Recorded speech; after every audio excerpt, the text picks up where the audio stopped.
What's good, everyone? The Soloists in the motherfucking building, bringing you another Monster Hunter World video. Today's video is by yours truly, Arex Gaming, because that guy is just that nice. He has all the top information. Go ahead and check him out. Feel free. He came out with the video recently talking about 10 things you absolutely need to know, and I agree. I need to know these facts. I need to know all these facts about Monster Hunter World. So again, his title is Top 10 Facts You Need to Know About Monster Hunter World. I'm definitely wanting to watch this. You as well, because I imagine that's probably why you're here too. So, last game, if you've been keeping up with this channel, last game I've played in the series was Try, Monster Hunter Try, and there's been a lot of improvements since then. There's been a lot of game iterations since then. Monster Hunter World 4 Ultimate, I believe, was another one of them. So there's a lot of updates I already haven't seen, I'm already not familiar with, and I'm also really excited for that, because I mean, everything is looking good for this game, but I'm still, some of the small little things that were already showcased in previous games that aren't highlighted in this trailer, those will all be new to me as well. So this video is specifically for Monster Hunter World, and specifically designed for anyone like me who hasn't played the game for a while, who's new to the game, or is just really looking forward to this and haven't even found these 10 facts. So we're just gonna check it out. Without further ado, let's jump into it. Let's get it.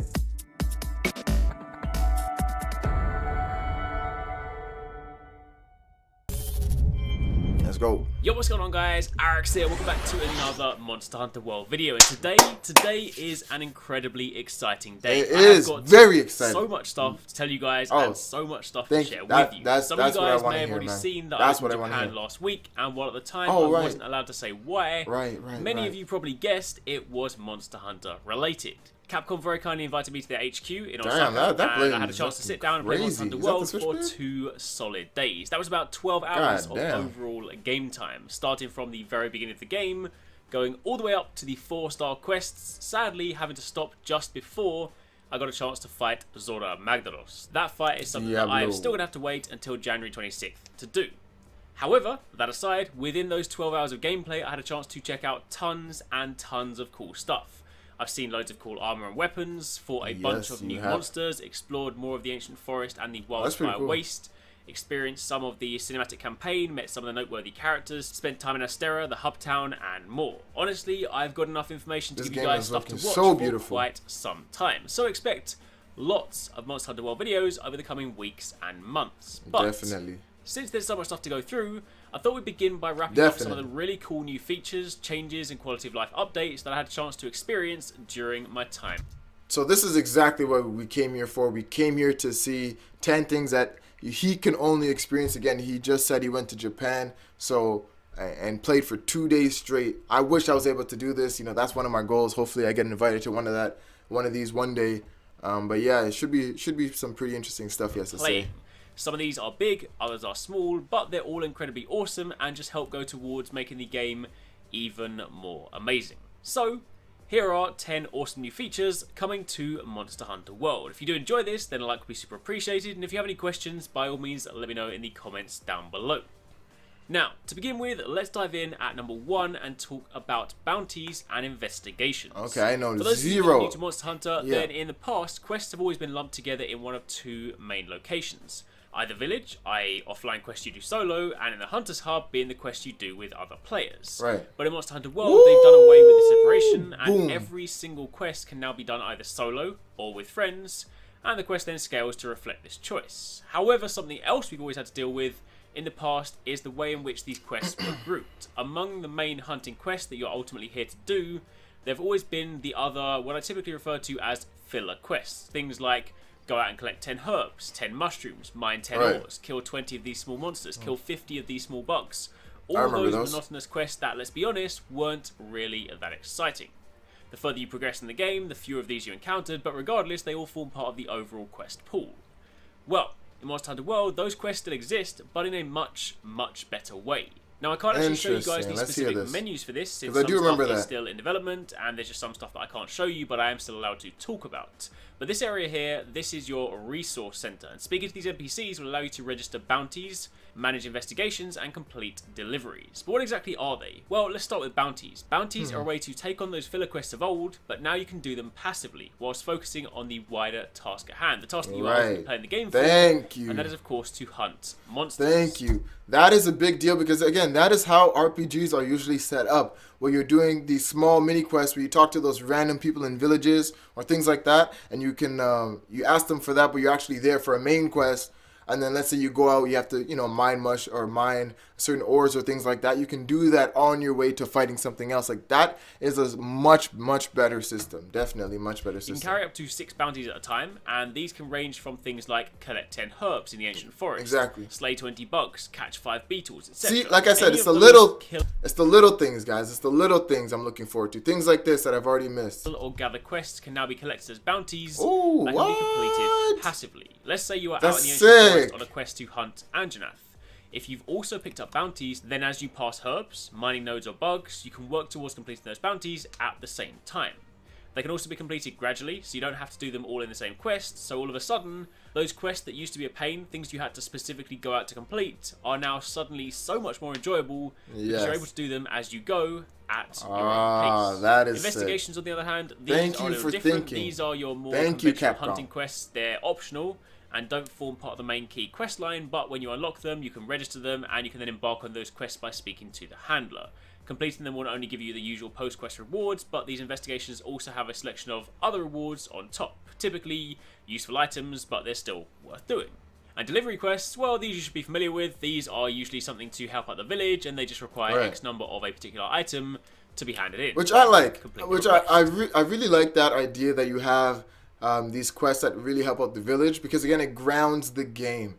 It grounds the concept and everything, put it in context and put it in perspective, because you are hunting monsters and you are trying to get equipment, but again, it's a village, it's a system where, everybody thrives off each other. It's one small ecosystem, and, you just being able to go out, and let's say the lady needs 10 honey, let's say, then you can go out and get that, but again, you have a bigger mission in mind. I mean, they thought it through. I like it. I really like what they're doing with this. So in summary, the Resource Center is now your home for a lot of the optional additional quests that can be done on the side, now allowing you to pick and choose what you want to do when you want to do it.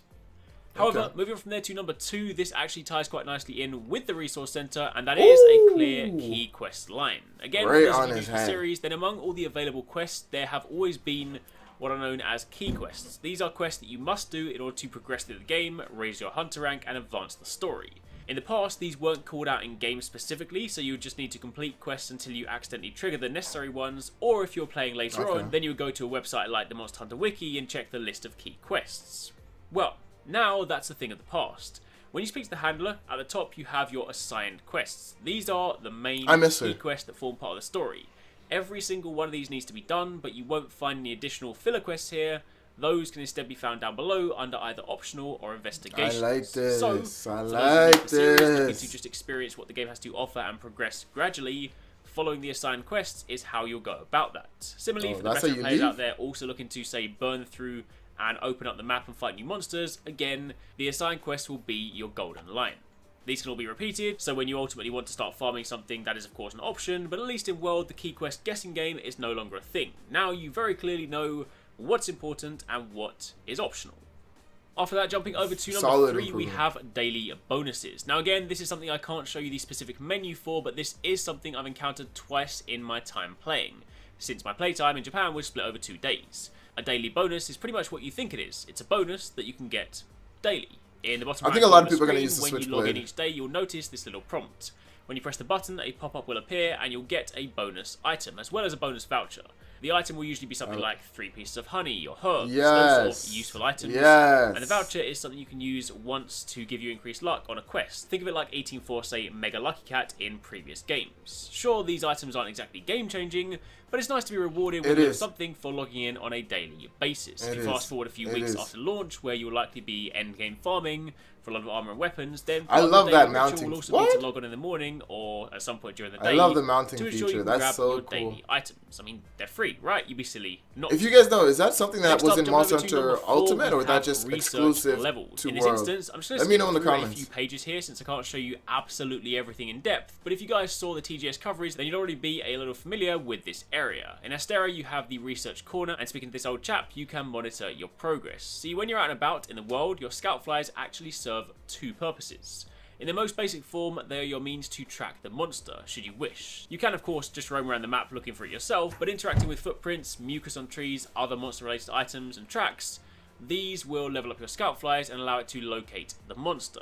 But beyond just the basic single quest functionality, your scout flies also have a global level 2.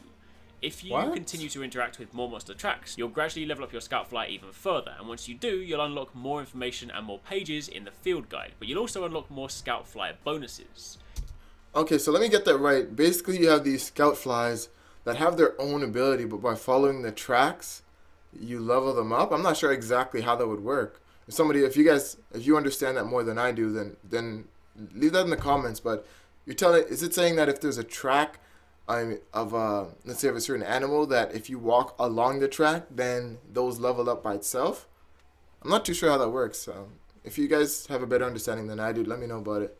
See if you guys can explain it better to me, or just in a way that I can understand more, you know? In its most basic form, a level 1 scout fly will simply lead you to the next track, in turn allowing you to follow that to eventually find the monster.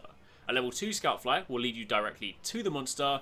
Meanwhile, a level 3 scout fly will simply mark the monster location on the map. So if you take the time to, early on, gather data, you'll eventually get to the point where you can ignore them and simply check the map to find out where the monster is, and then head there right away, which is going to be good for anyone looking to speed run some of those hunts. Right. And of course, on the field guide side of things, the first time you hunt a monster, you'll get its most basic information, a bit of info about it, where you find it, and the size even shows a weak point and things like that. When you level it up, you unlock the physiology data. So you can see the breakable. So you see that the mouth is breakable, and you can see its weak point. Okay, so you can actually see which items it's most susceptible to. You see you have the blade and the hammer and stuff on the bottom, and then you got the bullets as well. I'm thinking that's the bow gun. But if you hit the tail, okay, that's pretty cool. That's pretty cool. I like that. Oh, and then you see the elements and the elements on the side as well. So interesting. I like that. I like that. Data to learn about its weaknesses, and the reward data to give you a better understanding of item drop rates.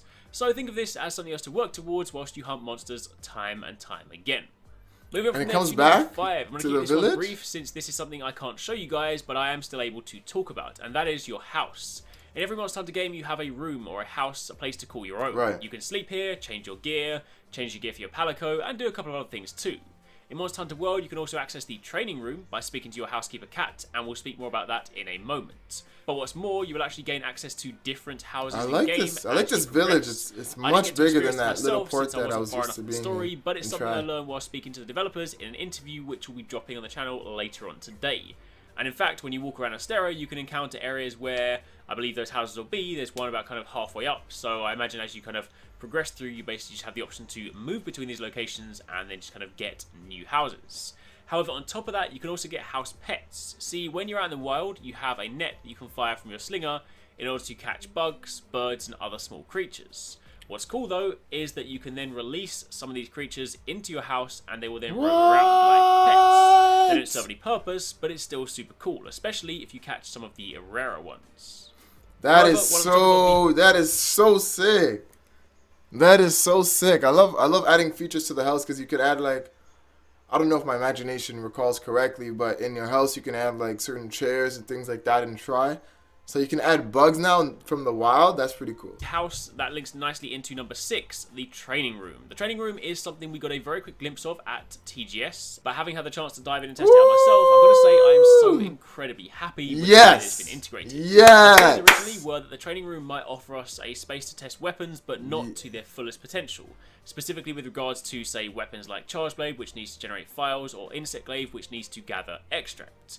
But let me tell you, they have thought about absolutely every single possibility for this training room. You can do pretty much everything you could want in this space. I love this. It has targets for you to hit, different types of targets, and you can use them to test damage numbers. It has vines for you to climb and swing off. It also has those walls of mushrooms that are designed to allow you to run up and leap off. These are great for testing out cool moves like this one for the bow, where you can run up the wall, leap off, and fire a spread shot. Then for weapons like the charge blade or the insect glaive, you can generate files, or firing off your kinsect into different items will allow you to gather different extracts, so you can genuinely test every aspect of the weapon. I mean, there's even a barrel bomb in the middle that you can hit to set off a timer and use this to test things like guards or guard points. It even respawns after it's detonated. They've honestly thought about everything. Thank you. I'm so happy they have this. I'm coming from Storm, Naruto Storm with Cyber Connect, not giving you a single goddamn thing and not listening to anything that, you know, the actual players of the game want. I love this. They literally sat down and thought of every single thing they can improve. I love it, weapons man. Doesn't deplete your genuine supply. Thank you, Capcom. Thank you. And the fact that this space also has a Street Fighter style button tracking to show you exactly what you're pressing means this is, without a doubt, the best place to learn about your weapons and build an understanding of how the combos work. This is for sure going to make my weapon tutorials a whole lot easier to make and much better as a result. So expect to see them when the game launches. I think I'll be doing some of those too, actually. Let's talk squads. Why not? Sadly, another thing I can't show you directly since the Gathering Hall, i.e. the multiplayer hub, was off limits, but I can still at least talk to you guys about some of the functionality. Squads are essentially guilds or clans. They're invite-based in-game communities, and when you create or join a squad, you gain access to member-only online sessions, so you can basically have a room for just your squad members, making it easier to party up. You can also create your own squad icon and name, and this will appear above your character's name and on your guild card. The icon customization is comprised of a top layer and a bottom layer. The top layer is a selection of icons from Monster Hunter. Think things like weapon icons, item icons, shapes, eggs, those sort of things. Okay. And the back icon is basically your background, so shapes like squares, diamonds, stars, anything to sort of create a shape for the icon. You can then tweak the colours of both layers too, and then save that to represent you and your squad. What's more, you can then be a member of multiple different squads, 8 in total to be precise, and you can then toggle which one is active at any given time. And you can also leave messages for squad members to see when they come online. And for those of you wondering, squads can have up to 50 members. That's also, a lot. We're talking about stuff inside the Gathering Hall. That's basically a 8, guild. Very quickly, but arm wrestling is back. Again, he's going to talk about it, but arm wrestling is one of those things. Again, it's so small, so small. And I think I watched it in Dragoon. I'm sorry if I can't remember his name, but I watched a video of Dragoon. I'll definitely have his actual username somewhere in the bottom corner here. But he made a video and he talked about that. He's like, oh yeah, arm wrestling is back. And again, I've played arm wrestling. I think it must have been gone since Try. But that was such a cool, small thing that they had. That was so Monster Hunter. You know what I mean? So I like this feature. I didn't know it was left, to be honest. I thought it would be in it regardless. But considering it was gone and it's back, I think I really like that.